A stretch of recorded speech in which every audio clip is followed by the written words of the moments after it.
Salutations distinguées, petite vidéo philosophique avec pour thème les dégâts des mots.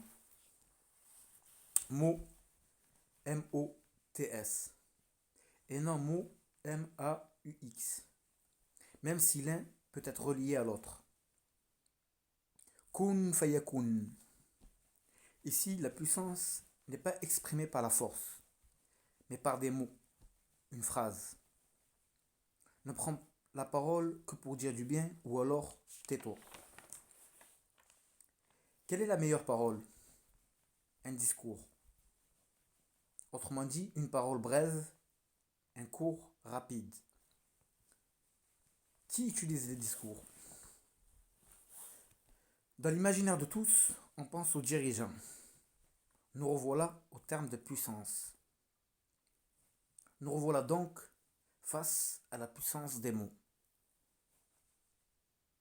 Un peuple demande un dirigeant qui entende leurs problèmes et qui leur parle. Autrement dit, un dirigeant est aimé lorsqu'il parle le plus simplement possible à son peuple. Qu'est-ce qu'un prêtre? Un imam? Un rabbin? Si ce n'est une personne qui tient un discours à ses fidèles. Qui aime bien, châtie bien, est-il dit. Quel est le plus grand châtiment? Celui d'être mis à nu, comme Adam pour les religieux. Ou bien encore, pour pousser la chose plus loin, le divorce pour un couple. Chacun des deux partenaires perdant l'habit qu'ils habillaient.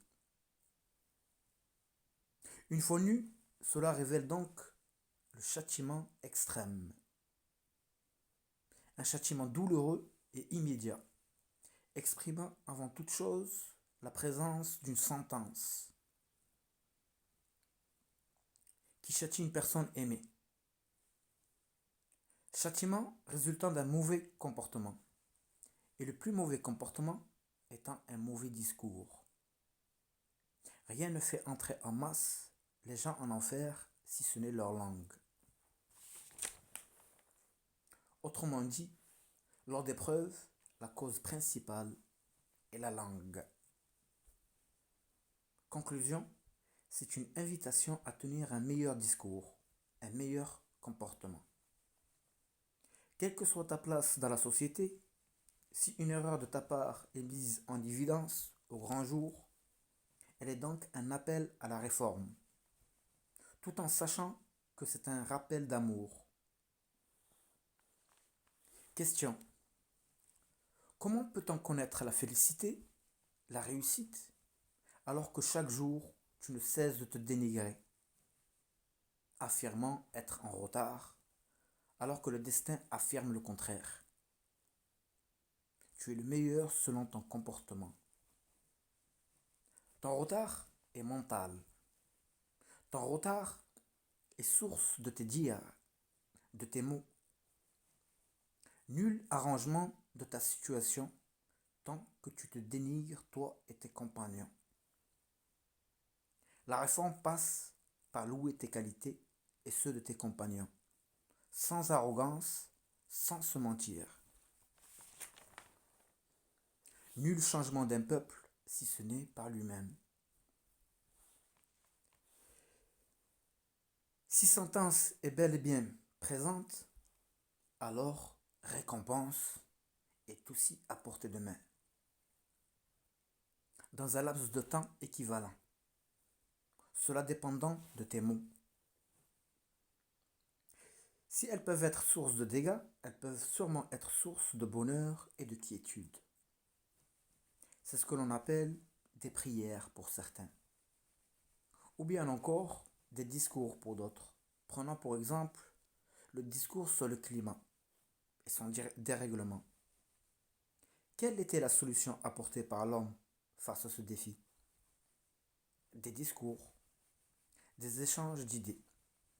Ici, nous pourrons dire que l'homme reconnaît que le dérèglement du climat n'est pas dû à la Lune, n'est pas dû au Soleil, n'est pas dû aux étoiles, à la Terre ou autre, mais à ses dires.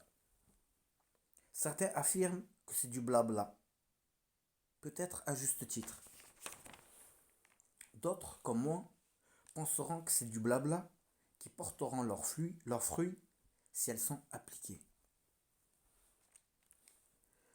La théorie de la pensée négative ou positive, comme diront les uns et autres. Petite vidéo pour rappeler l'importance des mots qui influent sur notre comportement et donc sur notre avenir. Nous pourrons dire tu dis, donc tu es. Un discours ne peut être lu, compris que dans sa langue initiale. Cela est véridique.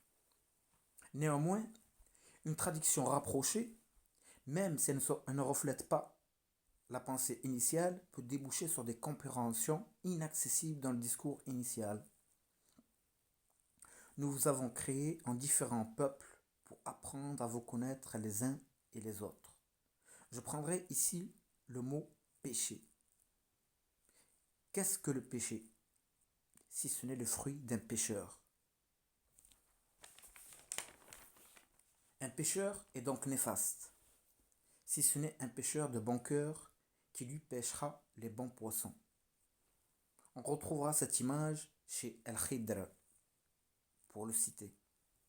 Khidr, ce mystère qui nous invite à la chose suivante. Ne pas se concentrer sur les mauvais côtés d'un discours, mais n'en prendre que le meilleur. Rappelons cette règle d'or.